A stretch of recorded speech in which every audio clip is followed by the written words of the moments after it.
Love has always been one of the most powerful forces in mythology. From divine romance to tragic passion, gods and goddesses of love have shaped human stories for millennia. But who were these deities of desire? And how did they influence the way ancient civilizations understood love?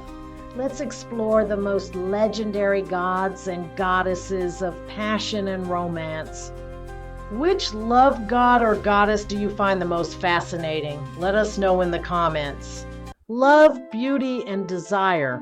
All these qualities belong to the radiant goddess Aphrodite, but her influence extended far beyond mere attraction. She shaped the fates of lovers, ignited wars, and embodied the dual nature of love, both its blissful embrace and its destructive power. But how did she come to be? According to legend, Aphrodite's birth was unlike any other. As the sky god Uranus fell, his essence mingled with the sea, creating a foamy white wave that churned and shimmered with divine energy. From the frothing waters she rose. Aphrodite, the goddess of love and beauty, fully formed and breathtaking. The sea breeze carried her to the shores of Cyprus, where the Horai, the goddesses of the seasons, welcomed her and adorned her in the finest silks and golden jewelry. From that moment on, the world would never be the same. Aphrodite was more than just a goddess of beauty. She was a force of nature. With a mere glance, she could ignite irresistible passion or curse a soul with unrequited longing. Gods and mortals alike fell under her spell, and many of history's most famous love stories can be traced back to her touch. Love and war, two forces that seem at odds, yet often go hand in hand. Nowhere was this clearer than in Aphrodite's most infamous romance. Though she was married to Hephaestus, the god of fire and smithing, she was drawn to Ares, the god of war. Their affair burned with passion, but also with danger. Whenever they were together, their energy was intoxicating yet volatile, an eternal dance of desire and destruction. Aphrodite's power was both a blessing and a curse. She could bring soulmates together, yet she could also doom a love to tragedy. She was responsible for Paris and Helen's ill-fated love, which led to the Trojan War. She played a role in Pygmalion's desire for the perfect woman, bringing his statue to life. Her influence was inescapable, because love in all its forms is inescapable. What do you think? Was Aphrodite's power a gift to the world, or did she cause more chaos than love? Let us know in the comments. Love is unpredictable. It can strike like a spark, bringing two hearts together, or it can lead to sorrow and longing. No god understood this better than Eros, the Greek god of love and desire, later known as Cupid in Roman mythology. As the son of Aphrodite, he held immense power over the hearts of gods and mortals alike. But love, even for the god of passion, was not without its trials. Eros wielded a bow unlike any other. His quiver contained two types of arrows, golden arrows, which sparked love and desire, and lead-tipped arrows, which inspired rejection and indifference. With a single shot, he could bring soulmates together or doom them to loneliness. No heart was beyond his reach, from the lowest mortal to the highest Olympian. But even the god of love was not immune to its power. One day, Eros himself fell victim to his own magic. When Aphrodite grew jealous of a beautiful mortal named Psyche, she sent Eros to make her fall in love with a terrible creature. But fate had other plans. As Eros approached Psyche, he accidentally pricked himself with his golden arrow, and instantly he fell deeply in love with her. Eros and Psyche's love was unlike any other. but it was also forbidden. He hid his identity, visiting her only under the cover of night, warning her never to look upon his face. But doubt crept into Psyche's heart. One night, curiosity overcame her, and she lit a lamp to see her mysterious lover. As she gazed upon Eros's divine form, a single drop of hot oil from the lamp spilled onto his skin, waking him. Feeling betrayed, he vanished, leaving Psyche heartbroken and alone. Desperate to win back her love, Psyche endured impossible trials set by Aphrodite, including retrieving beauty from the underworld. Her determination moved the gods, and even Zeus himself intervened. In the end, Psyche was granted immortality, and she and Eros were finally reunited, a love that defied even divine obstacles. Eros reminds us that love is both a blessing and a curse. It can bring great joy, yet it demands trust and sacrifice. His arrows shape the fates of lovers, showing that even the gods are not immune to the trials of the heart. Do you believe love is fate, or do we choose who we fall in love with? Let us know in the comments. In Norse mythology, love was not always gentle. It was wild, passionate, and sometimes even dangerous. No goddess embodied this more than Freyja, the radiant Vanir goddess of love, beauty, and desire. She was the most sought-after deity in Asgard, pursued by both gods and giants alike. But Freyja was more than just a goddess of romance. She was also a powerful force in war, magic, and the afterlife. Of all the treasures in the Norse cosmos, one stood above the rest, the Brisingamen necklace, a symbol of Freyja's power and irresistible beauty. The tale of how she obtained it is one of passion and desire. One night, while wandering through Midgard, Freyja came upon 4 dwarves who had crafted the most beautiful necklace she had ever seen. Enchanted by its brilliance, she offered gold and silver in exchange, but the dwarves refused. They wanted something else. The dwarves demanded that Freyja spend a night with each of them in exchange for the necklace. She agreed, and by dawn the Brisingamen was hers. But when Loki, the trickster god, discovered how she obtained it, he told Odin, who scorned her for the deal. However, Freyja was unashamed. She was a goddess who did as she pleased, and no one, not even Odin, could take away her power. Unlike other love goddesses, Freyja had a fierce warrior spirit. She was associated with Cedar, a powerful form of Norse magic that could see and shape fate. She also commanded the Valkyries, the fierce warrior maidens who carried fallen warriors to the afterlife.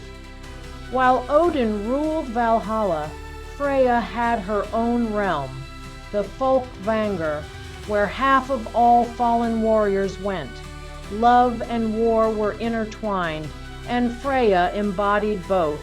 Freyja's connection to magic and desire extended to her beloved companions, 2 giant cats that pulled her chariot. These were not ordinary animals. They were mystical beings, symbols of independence, intuition, and seduction. She also had a falcon cloak, which allowed her to fly between worlds, spying on gods and mortals alike. Freyja was a goddess who loved fiercely and lived freely. She refused to be controlled by any man, god, or king. She granted love, fertility, and beauty, but she also had the power to bring war, death, and fate itself. Her spirit remains alive in the modern world. Even the day Friday is named after her, a tribute to her enduring influence. Do you think Freyja was more of a goddess of love or war? In the vast and ancient land of Egypt, love was seen as a divine gift, one that brought harmony, happiness, and prosperity. and no goddess embodied these qualities more than Hathor, the radiant goddess of love, joy, music, and beauty. Unlike many other love deities, Hathor was not just about passion. She was about the deep happiness that comes from companionship, devotion, and celebration. To the Egyptians, Hathor was more than just a goddess. She was the divine force of joy itself.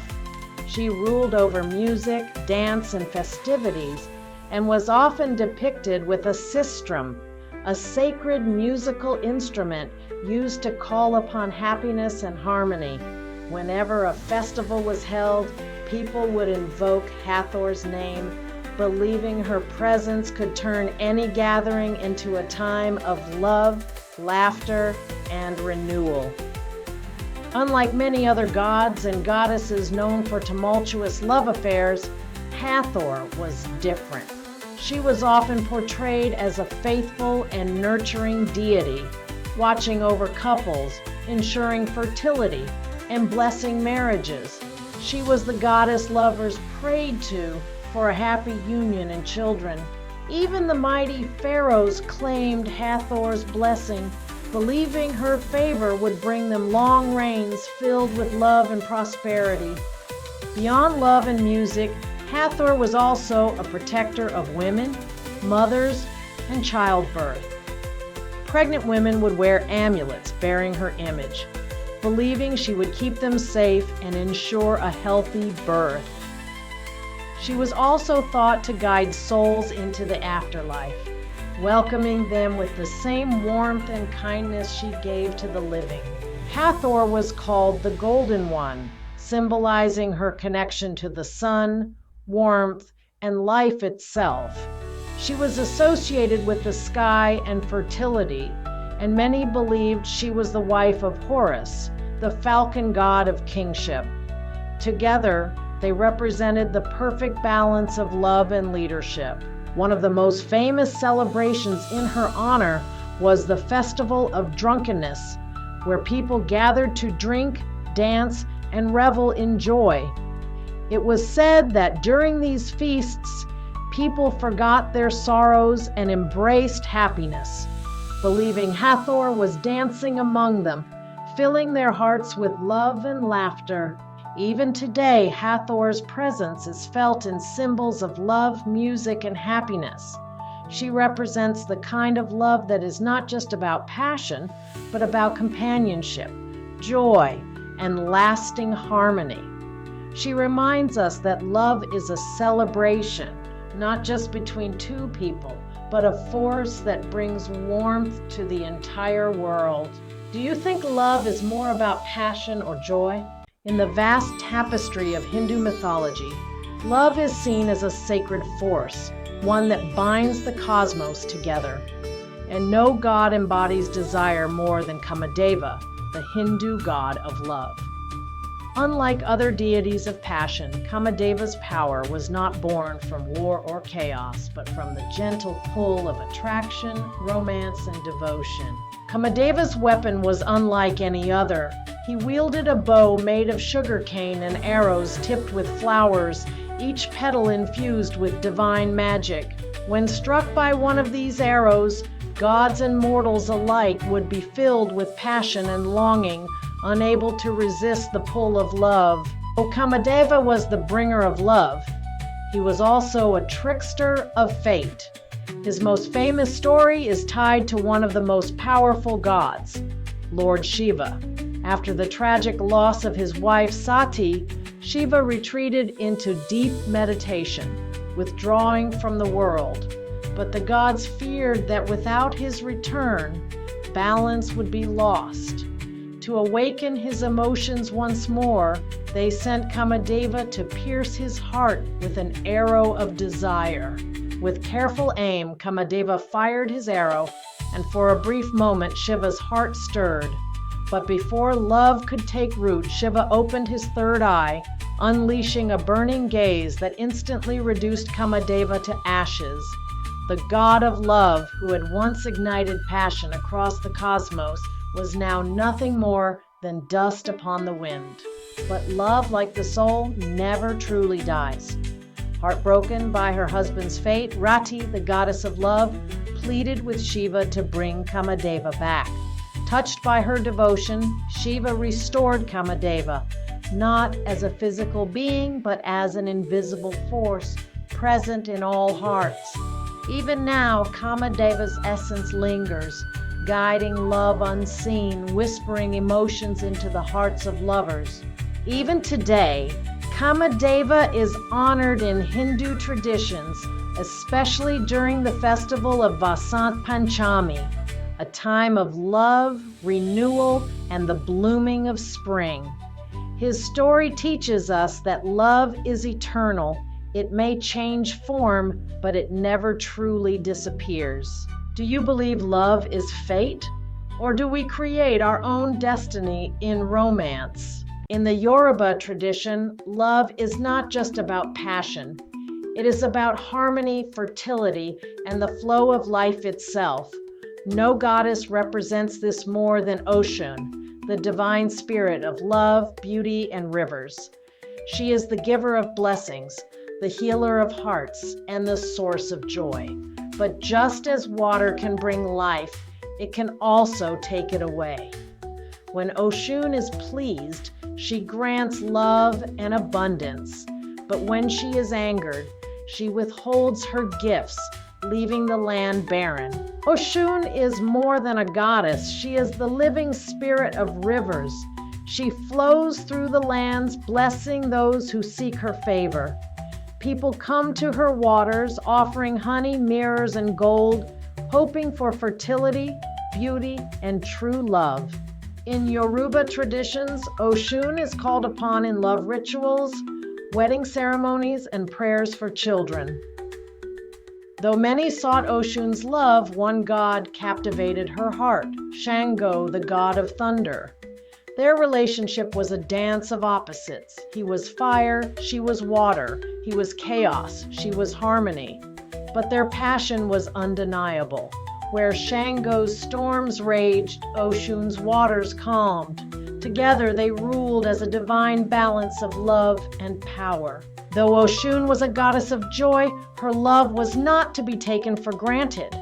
There is a story that tells of when the Orishas, the gods, forgot to honor her.